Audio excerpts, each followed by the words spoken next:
ঠিক আছে, হাতটা মিলে দেন স্যার।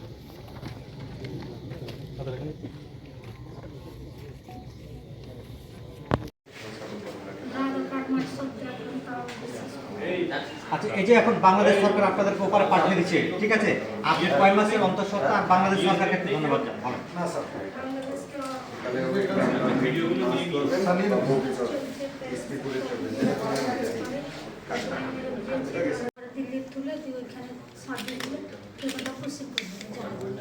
আপনাদের সকল কাগজপত্র থাকা সত্ত্বেও শুধুমাত্র বাংলা কথায় বলার জন্য আপনাদেরকে দিল্লি থেকে আটক করে তারপরে আপনাদেরকে দিনাজপুরে সীমান্ত দিয়ে বাংলাদেশে প্রশিক্ষণ দিয়েছে না?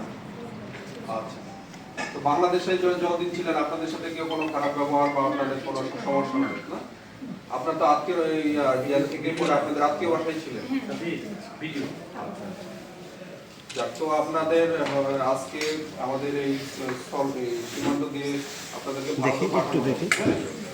তো এই যে আমাদের বিজিবি এবং বাংলাদেশ সরকারের যে মানবিকতা দেখাইলো এই ব্যাপারে আপনি কিছু বলতে চান? সরকারকে ধন্যবাদ। মমতা ব্যানার্জিকে ধন্যবাদ আর অভিষেক ব্যানার্জিকে ধন্যবাদ আর সামিরুল ইসলামকে ধন্যবাদ। ওদের জন্য আমরা বেরোতে পারলাম। তো আর আমাদের দিকে আপনারা কত সরকারের যে আমরা জেলখানায় ছিলাম তো আমরা কোনো সমস্যা নেই, ওরাকেও ধন্যবাদ।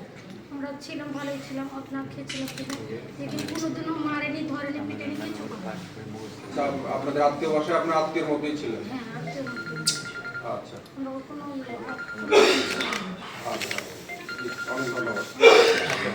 জেলা পাইকোট থানা।